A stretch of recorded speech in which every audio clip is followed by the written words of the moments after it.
Hey guys, welcome to another episode of Fighting Indoctrination TV. I am your host, Tony J. If you're in here, if you're new, click the like, subscribe, hit the notification bell for more upcoming content. Now, I wanted to jump into this episode, to get back on track. A lot has been happening over the past few weeks. I'm gonna break down a couple of videos on this. We have the teacher shortage. You know, a lot of people going back to school.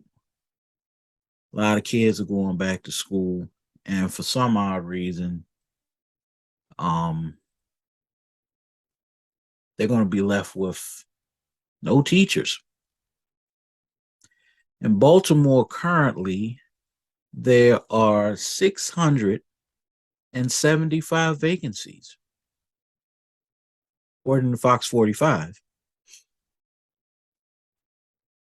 Uh, I want to break that down in the next video, but I really want to get into the larger portion of this video. We're going to talk about Greg Matos.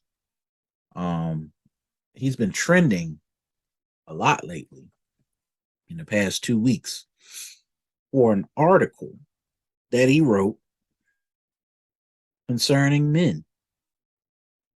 Now, I have no problem with addressing issues with men, but Greg Matos has become a very big problem, especially for male activists, because he put out an article saying that there was a rise in lonely men, single lonely men. But it's ironic because if you look at the census, there is a 50 to, well, about a 56% overwhelming rate of more women than men in this country, according to US Census. Um, so I don't understand what this article is conveying, what he's trying to say, but clearly a lot of people on YouTube, a lot of people that I also follow, have a lot to say about what Greg Matos has put out there. Now, I've been looking at Greg Matos' credentials. I looked on Psychology Today. Greg Matos hails from the Bay Area, particularly San Jose, California. Now, you know, I don't have any issues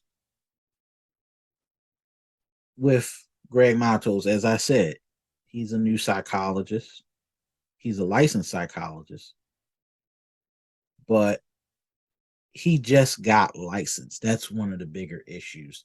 And when you've just gotten your license, you tend to make a lot of mistakes. Um, we live in a country that expects credentials. And a lot of people who call themselves experts feel like they're the only person or the only voice in that space that should be an expert on that issue. But, you know, how I personally feel about this issue is if you look at his credentials right here, Mr. Dr. Greg Matos has only been in practice for only 8 years and has only been licensed. He just got recently licensed. His certificate date is 2020. So he only has a good 2 years of being a licensed professional clinical psychologist. Um, the article that he just put out, you know, it's a very conflicting article. The rise of lonely single men. Exactly what does that mean? Why are men lonely and single? And what statistics does he have to represent this premise that he's come up with? Because everything is based off of him, and some people might not know this. Everything is based off of quantitative analysis. So when he pulls out that, right here, this 62%, what does it actually mean? What does the 62% actually tell us? There's no footnote. There's no footnote in the article that says, men represent approximately 62% of dating app users. Okay, where does this 62% come from? Let's see. Time magazine, according to a new study. Let's look at that.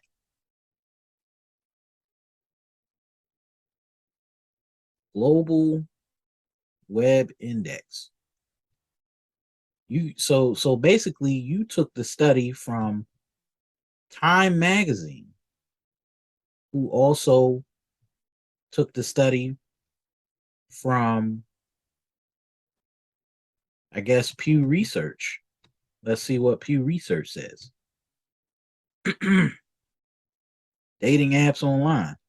11% of American adults and 38% of those who are single and looking have used online dating sites or mobile dating apps. Okay. Men 13%, women 9%. 18 to 20, 25 to 34, 22%. Those who have a median income of 50,000 to 74,000, 16%. So then where does this 62% come from? None of this tells us where that 62% come from. I'm like, how did you pull this study?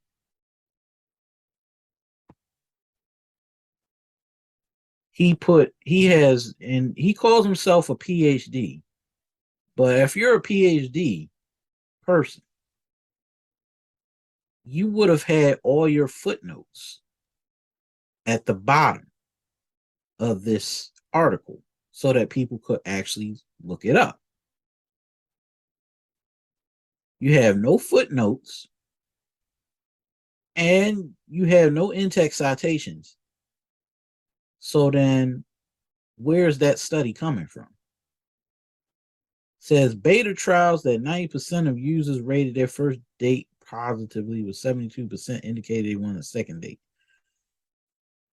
How can men reap the benefit of our level up your mental health game? That means getting into some individual therapy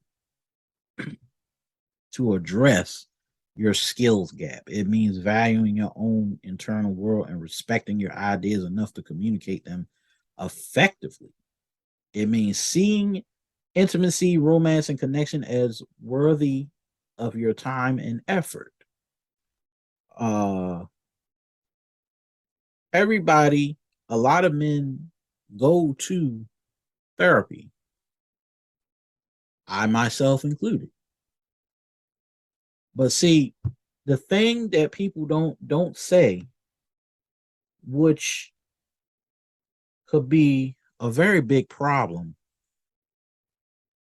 is the issue that most men in America are told to be strong, told to be stoic, told to show no emotions ever. When we are raised, we're told not to show any emotion, not to express any emotion because a woman won't love you. A lot of that deals with the society as a whole. So, how can, in hindsight, Greg Matos blame all men for something that was a socially accepted ideal in America? You can't blame every man for not going to therapy because for us, for certain people, therapy is not accessible. And, I don't think Greg Matos comes from where I come from. I don't think he comes from, he comes from San Francisco. He comes from the Bay Area. I'm going to lead you to the conclusion of what's out there in the Bay Area and let you figure that out. And who Greg Matos actually is in hindsight. You know, Greg Matos doesn't seem like he identifies with black and brown people. That's one of the big issues with therapy. We don't have a lot of people of color that really show a value in wanting to go with therapy. And I know when I got back to going to therapy, it was hard for me as a black man to find a therapist that identified with my struggles. And luckily for me, I found that therapist, but it took me almost 15 years to find a therapist that identified with my struggles. A lot of these therapists who are white are, in hindsight, they don't identify with black male issues and people who grow up in the inner city. And that's one of the bigger issues that I find very troubling with the whole, oh, black men need to go to therapy. Um, until you've been in my shoes and you've tried to find one therapist after the next.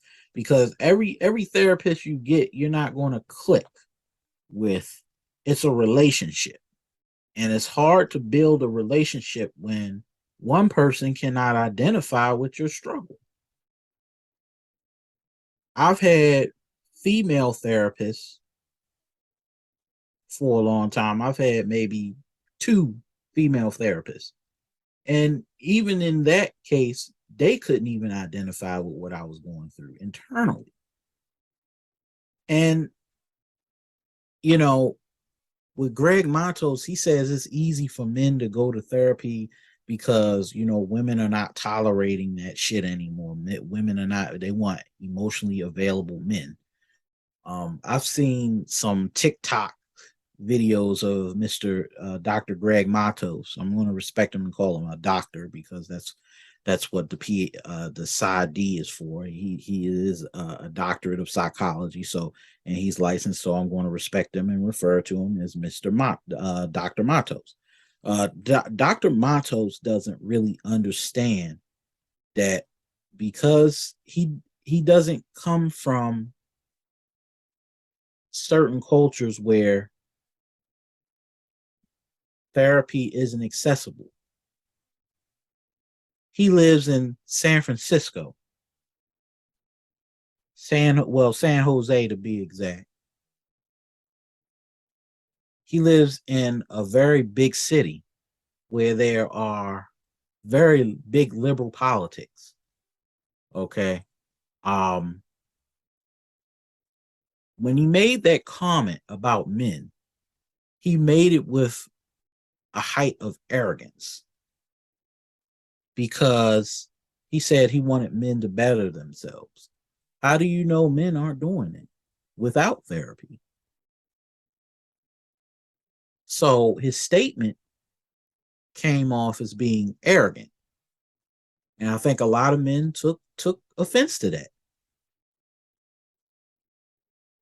He's sitting here and he basically said that a whole group of men aren't real men because they don't go to therapy. But when in reality, what I see is if nobody pays for his therapy, his couple's therapy,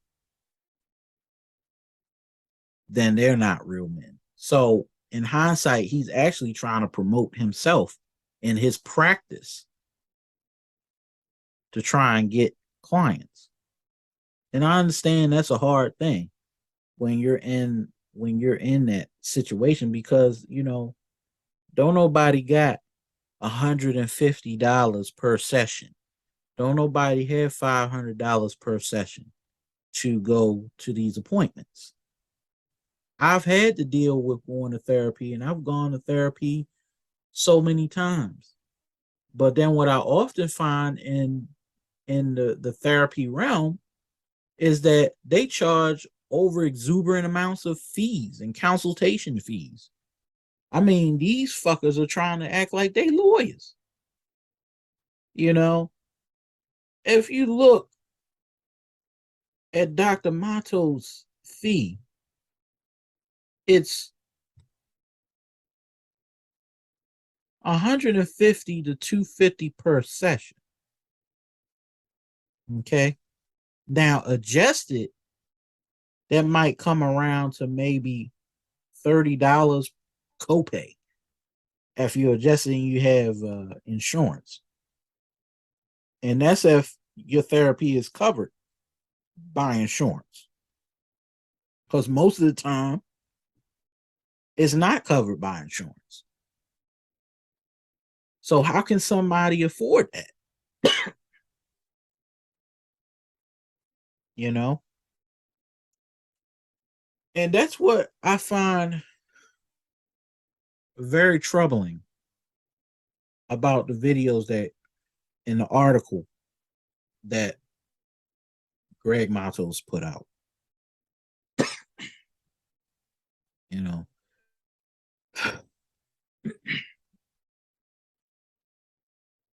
you want people to go to therapy. You want people to come to therapy. Try having a little sympathy for people, empathy.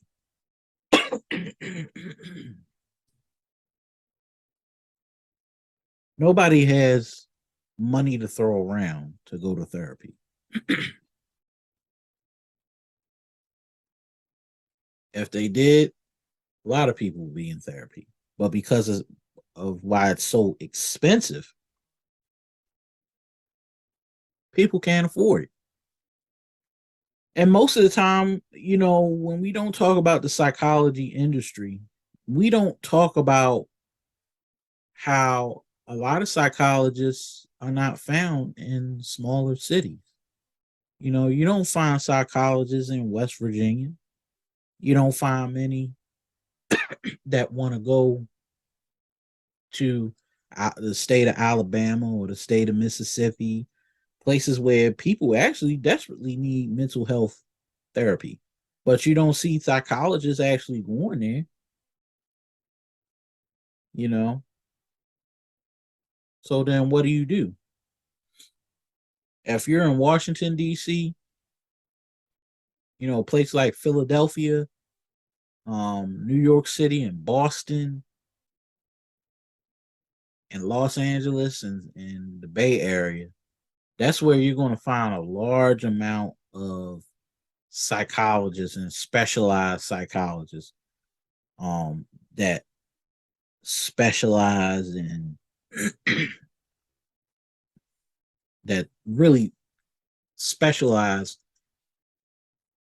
in LGBT, gay allied, all these things. Like they specialize in, race-based therapy, all this stuff that they say that, men's issues. Some even qualify men's issues, but neither one. I don't see anything where Greg Matos, if you look at his specialization, his specialties is relationship issues, marital, premarital, infidelity, divorce, family, you know. But how does he deal with men's issues? That's my bigger question. You know, they say they specialize in all these things, but then they want you to pay a premium for it. They want you to, it's expensive. It's expensive as hell to go to these psychologists. And that's another thing that I really want to go deep dive into is the fact that you have a lot of these new psychologists in the industry that want to do TikToks and want to do Facebook, social media, and YouTube. They want to become social media stars and experts. And that's not what the practice should be about. But it is. And it's become a very big problem in the United States because you got so many people that want to talk about mental health. You got Americans that we want to emphasize mental health. We want to emphasize mental health, but then they don't want to make it affordable for the average Joe to be able to access that. That's why they always say, only people that could afford mental health therapy is white people. Is just white people. White it used to be a thing in the black community that therapy was a white person's thing. And even I got a lot of pushback in my own community for even going to therapy. Because I'm like, well, you telling all your problems to this white man? Why are you telling all your problems to this white man? And it's like, I'm trying to get better. I'm trying to get better. But when you look out into the real world, men are often stigmatized for even going to therapy. I wonder why Dr. Matos doesn't talk about that. How the media makes a mockery out of men seeking help because men are often portrayed as having a sign of weakness. you know, there's been a big responsibility on the onus of men to fix their problems, but not on a society in general that is hard on men. You look at shows like, one of the more famous portrayals of a man going to therapy that I could remember is probably the one on The Sopranos. A mobster actually seeing a therapist. And that got so much scorn and mockery, and it made it seem like, you know, there was this weakness in men going to therapy for a long time in the United States. That a man wasn't a real man if he went and told his problems to other people. That he didn't, he had to keep it in. He had to keep all his issues bottled up. you know, so it's troubling when I hear somebody like Dr. Matos say, things like this and throw men under the bus without, he said it in an arrogant way. I don't disagree with what he said, but he said it in such an arrogance, in a self-aggrandizing way. If you were really truly concerned about men's health and men's issues, you would have came to the table and talked about the issues that men have had to deal with. Instead of just sitting there and posturing and saying women are not going to tolerate this anymore. and you're going to end up alone, a sad and lonely old man with nothing to live for. You're painting a dark picture and don't and making an assumption that's kind of similar to what men have made when it came to women. When men have, I've gotten on men that said that women were going to end up sad and lonely with a bunch of cats, and that's a stigma. And I'm like, you don't say that to a woman. Some people are actually very happy being alone. Some people can actually manage being alone. But what Dr. Matos has done is stigmatize the idea of being single and stigmatize the idea of being alone. Like a man is not a real man if he doesn't have a girlfriend or be in a long-term relationship. And that's not the idea that we need to be putting out there. And Dr. Matos has created a situation where a lot of women have latched onto this idea and then have gone around saying all men are narcissists. And I've heard that word being thrown around on social media. And I've seen women latch on to that idea like men are narcissistic abusers, and are you married to a narcissist? The narcissist identifiers club. Like they are, if you go on Facebook right now and type in the word narcissist, you will have all these women having clubs. Oh, my ex-boyfriend's a narcissist club, the narcissistic victim abusers club, all these things. Is that word narcissist, that N word, that narcissist word that gets thrown around in the therapy industry, in the psychology industry. And I'm like, narcissism isn't in the DSM-5. So how the hell do these women try to classify men as being narcissists? It doesn't make any sense. And what we often find is you have a lot of women that have had bad relationships and then turn around and blame all men for one problem. And I feel like now Dr. Matos has put himself out there to embolden these women to spread their misandry and hatred and, anti-male bias towards the whole entire world, because now they feel validated to continue being destructive and not taking accountability for how they acted in a relationship. So I don't see him actually, you know, creating a dialogue, but actually throwing men under the bus. He could have had a chance to create a dialogue if he came at it a different way. But then it's what actually led to what we're currently having right now. You have a lot of African American women who have taken Dr. Mato's article and try to use it as bait to basically beat black men over the head with it, which has led to this. Now, I'm not going to play the whole video for copyright purposes, but I've watched the video. The woman has been fired, which I'm glad. And, I have said so many times that, there's this disrespect for a whole year. We have seen the disrespect of African American men in the media this whole entire year. First it was Kanye West, then it was Will Smith, and now we have all these situations where women, especially African American women, have felt emboldened to try and disrespect men. The disrespect of black men has to stop.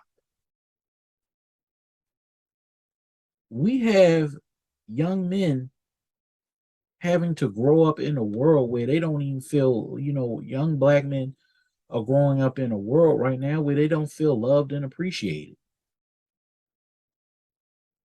And you have somebody like this disease, as that's what I'm gonna call her. I ain't gonna call her out her name, but I'm gonna call her a disease because she just threw some toxic stuff into the hemisphere, and people came back and said, "No, you're wrong. You're wrong." Which I'm glad, because now we're seeing people push back against this narrative about black men being deadbeats, black men being uh, philanderers, and these assumptions about black men. It is starting to manifest itself. Is no different than what a black man thinks of a black woman. But you often see these narratives being painted out by our women, and our women have gone so far as to be so disrespectful that nobody holds them accountable for their actions. And I'm like, you don't ain't gotta go that far, but you did. And she didn't care. She was emboldened to try and say this. It was like she just didn't have a care in the world what she was saying. But she did it anyway. And that's one of the primary reasons why I say, you know, I have to bring up this issue because I'm seeing a very big change in psychology, in the psychology, clinical psychology industry. Because if this is what we're producing, if this is the thing, if this is what we are producing as far as psychologists, then, well, I don't think any man would want to go to therapy. I don't think any man would want to even talk about their issues if they know that this is the type of people they're going to be confronted with. This is one reason why. The self-aggrandizement, there used to be a time when psychologists would be tucked away. They didn't show their face, not unless they were offered to be interviewed by a news organization. But psychologists didn't do interviews and do, op-eds on psychology, not unless it was for a study or publish. But now you have these types of psychologists that have political agendas, who want to feed into this woke culture and want to put their agendas above trying to help people heal from their own issues. And that's one of the reasons why it's hard for people like me to find therapists that identify with my struggle. And because of that video she put out, I was glad when she got fired. I was happy because not only did this young lady violate multiple HIPAA laws, but if I were her client and I saw that she did something like this, guess what? If and I'm gonna reach out to them. If you were a client with this young lady, you have a right to sue her for HIPAA violations. You have HIPAA rights, and she just violated your HIPAA law. Disclosing somebody's medical condition or medical information is against the law. What she did on TikTok was against a code of ethics when you hold your psychology license, your clinical psychology license. It's ethics codes violations that she has to adhere to. But she decided that she wanted to violate the law. And legally, she could be sued close up to, for every word, you could go look this up. For every medical disclosure that she put out there, she could be sued up to $250,000 per client for what she just did, for this video that she put out. So I'm letting you know that if you were a client of this young lady, you have a right to sue her for violating your HIPAA rights because there is a confidentiality agreement between the psychologist and the client. That is a part of her practice that in order for her to keep her license, she can't violate that. She deserves to lose her license indefinitely.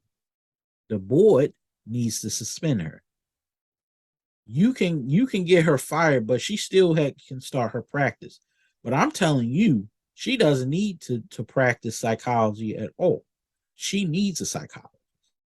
She needs therapy because don't no therapists do something like this. Don't no therapists get up on TikTok, dress provocatively, and talk about you men need to go to therapy, and then on the back end calling other women B's and H's. Oh, that's why your B won't talk to you because you're not emotionally vulnerable. You need to elevate your emotional uh intelligence. That's why you want to connect with your B. She could have said you want to connect with your woman, but she didn't say that. She referred to all women as B's, as the B word. So, like I said, when women get mad when men refer to women as B's and H's. But yet, we'll sit up here and let this woman call all these women B's and H's. And I don't understand. I really don't. How you could let one standard be held up for men not to call women B's and H's, but you sitting up here letting this young lady call women B's and H's. I don't get it.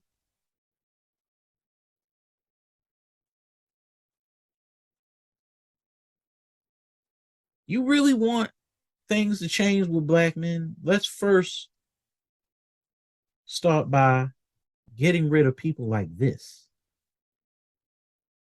We don't need any more TikTok generation wannabes. No more all this.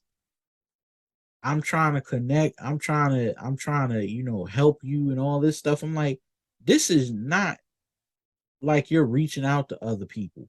This is you trying to be self-aggrandizing. This is what you call narcissism. This is narcissism.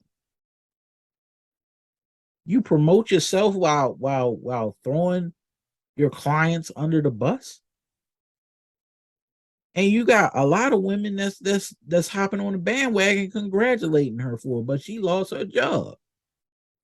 You can't talk all that shit when you connected to a company. You can't say all this and you connected to a company. That's one of the primary reasons you got women out here hopping on the bandwagon. Oh, well, men got her fired. Men got no, you got yourself fired. She came back with another video, had a nerve to say, oh, you men called on Massa. I'm like, first of all, Who talks like that? A therapist doesn't talk like that.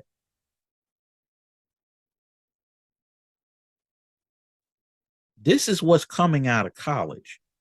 Gen Z and what's coming out of college right now is troubling. You got all these kids that think they know the whole world, that think they got the world on lock, and they arrogant. They arrogant as hell.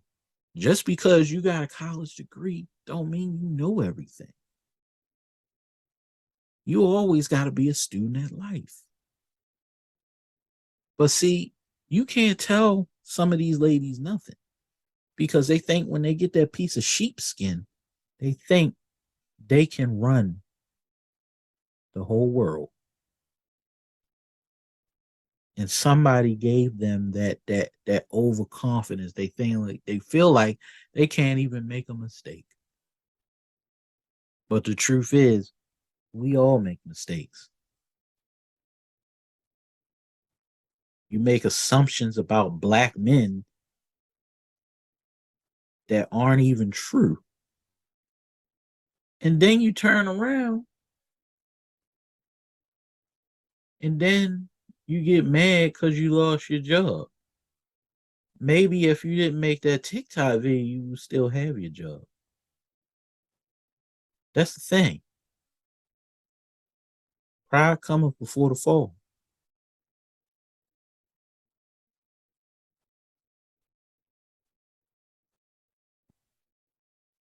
I don't talk too much about, in my last video, I talked about the issue of HBCUs. I talked about Howard and what was going on at Howard. I don't like to make generalizations about HBCUs, but even then, there's still problems and issues with any school. College in general has become a place where it's too much politics injected, and these kids get out of college and graduate and do all these fluff courses, and then they get out and they think that they can go and protest and destroy property and think that they could still get a job. But it don't work like that. It don't work like that. This lady, I don't know what her name's called, unusually Bree. I feel like, we're seeing the downfall of an entire generation of adults that are in their early 20s being reckless. The thing about psychology and practice is, with me, I try to find people who match what I've been through. Because I feel like when I had female psychologists, they couldn't identify with anything that I was going through. And another thing they don't tell you is a lot of these female psychologists have so much debt because they got a PhD. They won't tell nobody that they're in debt and they have to pay off their debt because they have to work a clinical practice. It's not as the psychology is not as lucrative a career as you think it is, not unless you're in organizational psychology or company or behavioral psychology. It's not as lucrative a field as you think it is. But so many people between that psychology and criminal justice, you see a lot of women in college, they major in criminal justice and can't even get a job. That used to be the most popular degree women used to major in, you know. And I'm like, why would you major in that? Are you planning on becoming a police officer? And they like, no. They either like women in college, they either major in criminal justice, social work, or what they call community resources or community service. And they're the lowest paying jobs because they're benevolent jobs, they're good jobs. I never say that, but they're not money makers. They're not money makers. They're not hands-on jobs. They deal with people. But being in that field, I think a lot of African American women go into that field, go into teaching, and they come out and they can't even afford a stable living. They can't.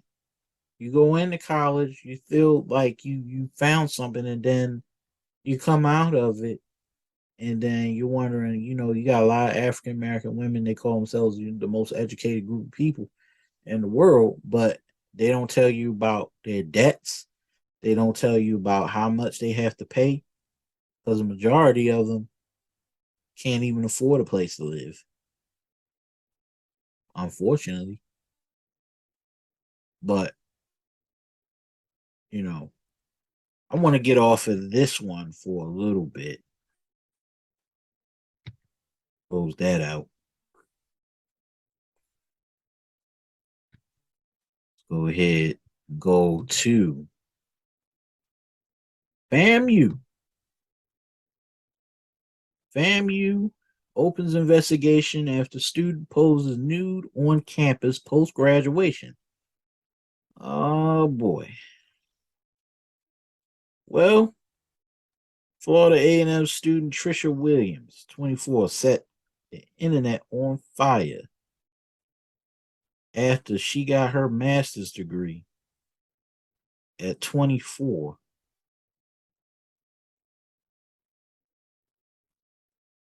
I mean, look at it. You got your master's degree in psychology.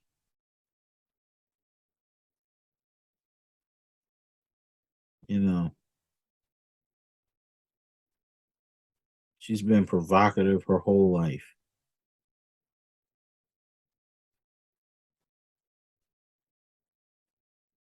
I was going to talk about going on the issue of HBCUs, but I'm gonna save that for another video. We're going to talk about this because this is one of the issues that I've been saying. She got a master's degree. This is another one that got her master's degree in counselor education and ended up saying she had a 3.8 grade point average with a master's degree. Master's degree with a 3.8 grade point average ain't really that much. If you were undergrad, I could say that yeah, that's an achievement, but a master's degree with a 3.8 grade point average ain't really that much. Um, because once you get to your master's degree, your grade point average doesn't necessarily matter. You have to keep your grade point average up to a 3.0 and above, and a 3.0 and above. Because if you don't, they kick you out.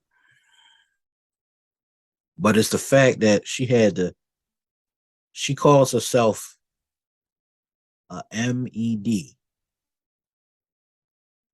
You have a master's in education and counselor education. So in counselor education, I believe that is where you work inside of a public school as a guidance counselor, basically, or somebody that deals with student issues. So if you got an MED, okay, then can you imagine? Can you really imagine that if you were a counselor at a public school that this is what your teacher or your counselor, your guidance counselor was doing before she got the job that she got. Now, with this, if I saw something like this and I was the principal of a school and I was looking to hire her and I saw this, guess what? She would be unemployed because I'm not going to hire somebody that was bold enough to do something like this after they got their degree. This is what I was saying about this generation in particular. They have no class, they have no type of respect for the institution that they came from. If you really had respect for your institution, why would you do something like this? You think this shit would be okay at a Harvard or a Yale, but it's okay at FAMU, right? You see, you got that piece of sheepskin and it went to your head. You got arrogant and you showed your ass. So I don't understand how somebody could sit up there and do something like that and think they could smile and get employment. You can't get employment with this. You can't. And then, of course, she's gonna turn around and blame the white man. She's gonna turn around and blame white supremacy because of the actions that she committed on herself. You just don't do stuff like that.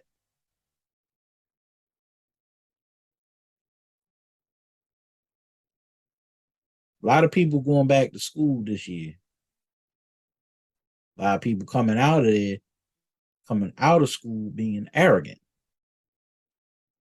Just because you got that degree and just because you got something in psychology doesn't mean you're the expert at anything. And I think one of the biggest problems with this new generation and people like Dr. Matos is they've become self-aggrandizing and they're making themselves experts on social media because they got a college degree. And this is what I'm saying. We're birthing a whole generation of basically arrogance, not entitled. I don't like to use the word entitled because there's some people that do deserve a fair shake in life, but they don't get it. That's just life. But arrogance is something that I cannot tolerate with this new generation. Like you're doing things that are socially unacceptable that won't get you no points in the real world. But of course, it's okay.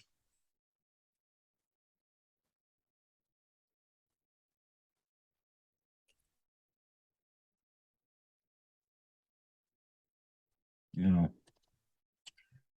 Trisha Williams, somebody like that, never be able to get a job in the real world. You know, just not possible.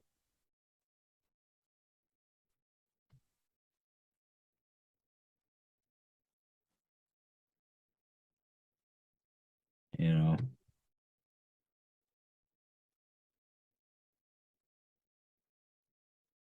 we already know deep down a lot of people that go to college end up cheating their way through college. Some people don't know. I've been in college, been to college. Half the students that got their 3.8s and 3.4s and 3.5s, most of them cheated on their exams. Most of them copy and paste on their reports. didn't put any work into it.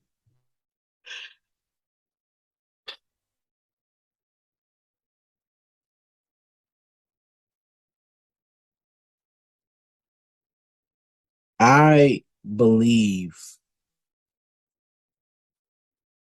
that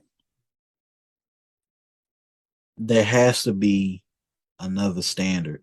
If you want people to actually go to therapy, and I'm bringing this back to mental health.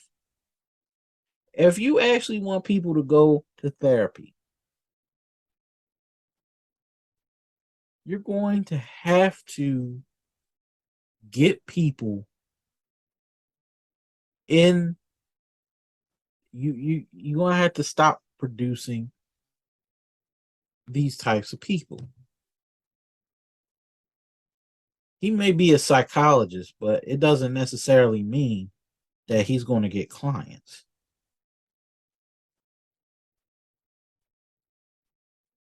You know,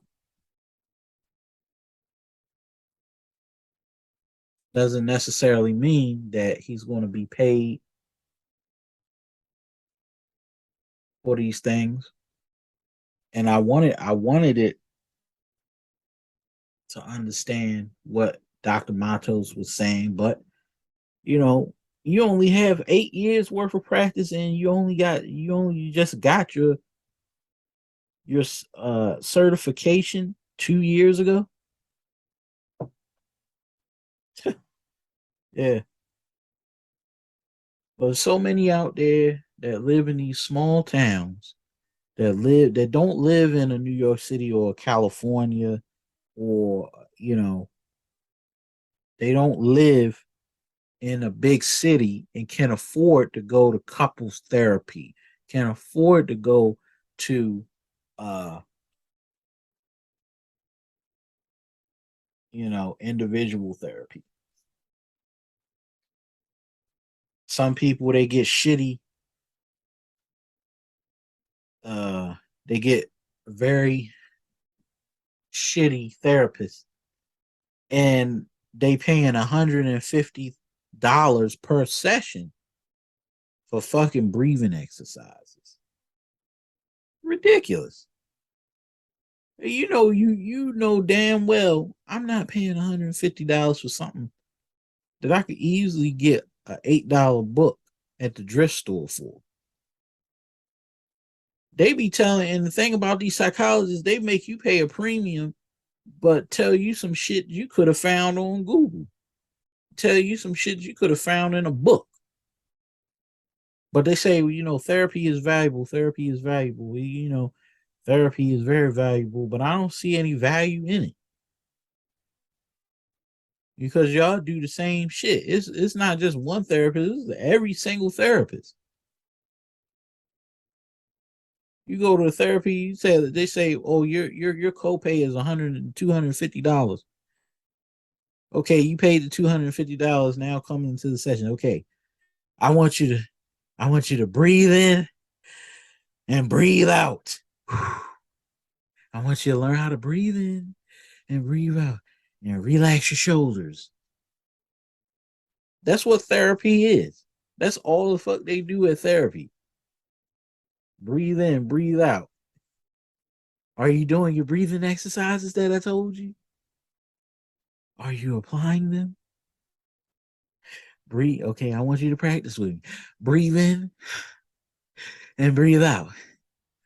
Inhale through the nose, exhale through the mouth. Stupid shit. You know what the fuck I'm talking about. you know, they do it every time. And then you're left with $150 copay. And then they say, I need my money. I mean, they worse than prostitutes half the time. You ain't gonna have a connection with them. They your therapist. I mean, there's no difference between a therapist and a prostitute and a doctor. They just offering expertise. That's what it is expertise. But all that shit comes out of a book. Now, how many times you gonna use the Gottman method in your couples therapy? Oh, the four horses of the relationship apocalypse: criticism, stonewalling, neglectful, emotionally abusive. Like everything, they always talk about the Gottman method, even though there's flaws in that shit. Then men don't want to go to no couples therapy because they always going to take the side of a woman all the time, and that's why guys don't go to therapy. You know, maybe if women would stop criticizing men going on social media and going on TikTok talking about how bad men are and how narcissistic men are, maybe men will go to therapy more and try to work on their issues. Oh, you need to go to therapy. You need to go to therapy. And you get all these stupid ass memes and stupid ass TikTok videos about, a bunch of fat women talking about how bad men are. Oh, you're narcissistic, you're abusive, you're emotionally abusive, but they don't even take part in how they treat the man in a relationship. Everything has to be on the man. I gotta walk on the right side of the fucking street to protect her. I gotta walk on the left side. I gotta put my coat under a puddle of fucking mud so that she can walk all over it. I gotta pull out a chair. I gotta hold the door. She see you helpless. She don't help you out. I've never seen a woman help a man, but I've seen many men help women out, and they don't even get a thank you for it. You just do it because you're a guy. So then it goes back to all these social expectations about being a guy. Greg Matos, Dr. Matos, looks like one of these little, simpy wimpy ass dudes that want to, come into the psychology realm with a different approach. One of them softy ass Bob Ross type psychologists. I just want men to be their best selves. I want them to become the best. Best at what? What do you want us to become best at? You say better at relationships, better at loving ourselves, better at, wanting to become the best version of ourselves. And like he's saying, I want you to become the best version of yourself. What does that mean? Become the best version of yourself. What, you want us to go to the gym? We already do that. You want us to work out? We already do that. You want us to go fishing? Go learn how to fix something? Become the best versions of ourselves. Men have been doing that for millennia, trying to be the best version for a woman. Is that the woman sometimes doesn't want to become the best version of herself? All this shit about fat acceptance, her not going to the gym, her not being able to cook proper meals, her not being able to actually, emotionally connect with a man. Because you don't talk about how how women are emotionally distant with men, but they say it's because of the man's fault, because somebody else broke her heart. That's why she can't connect with you. But you try to connect with a woman emotionally, and she'll just rip you to shreds. Oh, you're a weak man. You're not a man. You're sitting here crying in front of me. I don't feel safe. Try crying in front of a woman and see what happens. You'll never get none ever again. She'll close up shop. She'll close that shit like a clam. You'll get none of that pearl tongue. Try crying in front of a woman. They don't like that shit. They're not naturally built to like that shit. That's one of the reasons why, a lot of guys have a problem with Greg Matos. Talking about I went to the military and we were taught to be the best version of something. No, you were taught to kill. You were taught to kill and take orders. So why the fuck would I want to listen to you? And you're a military person. That's why I don't take advice from fucking military people because they all fucked up in the head as well. Military people. You know, always try to come home and then tell other men how to be better men. But you just came out the military after killing a whole bunch of people on orders. You were taught to follow orders. So why the hell would I take advice from you?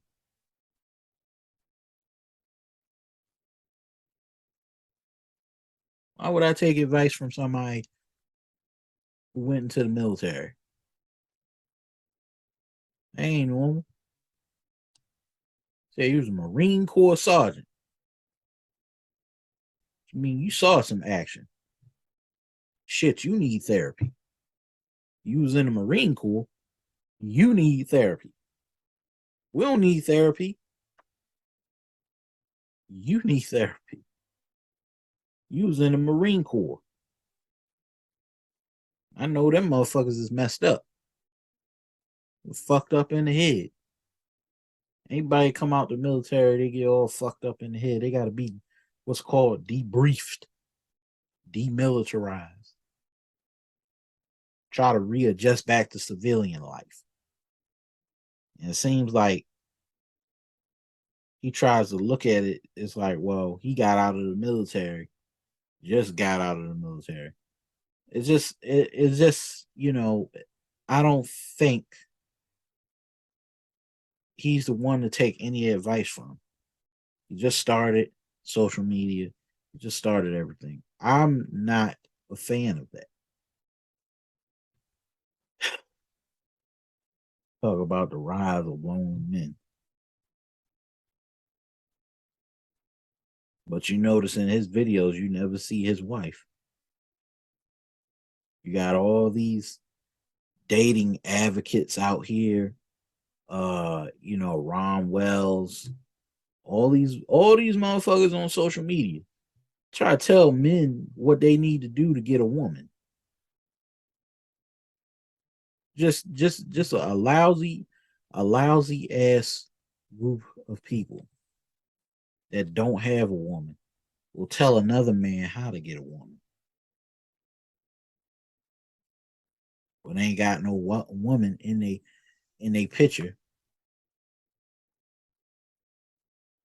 That's why I say you gotta be careful who you follow on the social media. I put videos out telling you that there's all this fresh and fit shit, all this fresh and fit and wannabe social media uh advocates and experts. They all want to sell you something. They all want to put something out there for you to eat up. But then at the same time, I'm like, yo, what are you doing to help me? And this is why, you got to be careful when you hear all this stuff out there because what Dr. Matos said isn't really quantifiable. You can't verify it. Then you got somebody like, see, Tanya TKO, this woman, call themselves advocates, but be dusty as hell, telling women about how bad black men are, telling us how we ain't shit. And she's been, and I watched a lot of videos of Tony TKO. You know, um, at first she was trying to be a dating advocate. Now she's trying to warn other black women not to date broken, busted, dusty ass black men.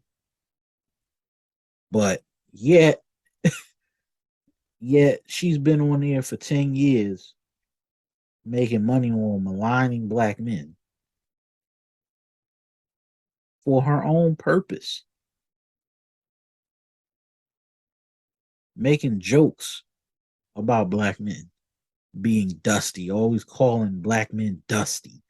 First of all, ain't nobody dusty. Nobody's dusty. I don't know why that word dusty gets put around. Like it's like they hang that on black men. Oh, we dusty. She always called black men dusty. I'm like, weren't you homeless a couple of years ago and was asking and begging people for money? You can't sit up there and call black men dusty and then turn around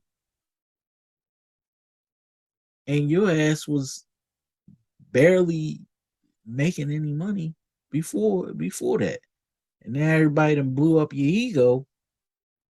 Now all of a sudden you wanna sit up here and continue to malign black men for your own personal gain. You know, I had a lot of respect for her, but now I don't. That's what's so crazy about a lot of these new generation, because we're seeing the completely disrespect of black men. And you got a lot of African American women. They always, it's always the insults, the insults. Oh, who hurt you?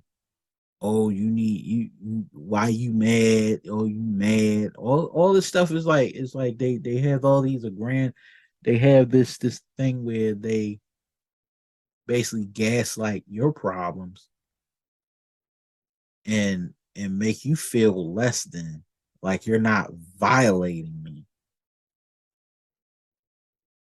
like you're not violating them. And this is one of the reasons why African American men don't want to open up and talk about their issues, don't want to connect with the woman, because they say stuff like this, or they make assumptions about black men being dirty and dusty and foul. And like, you put this image out here and then wonder why black men are getting shot down in the streets by the police and all this other shit. It's because we don't have any respect for African American men and men in general. But mainly, you're seeing African American women tap into white values to try and denigrate and destroy African American men. And I feel like that mentality has to stop. It has to end, and it has to cease.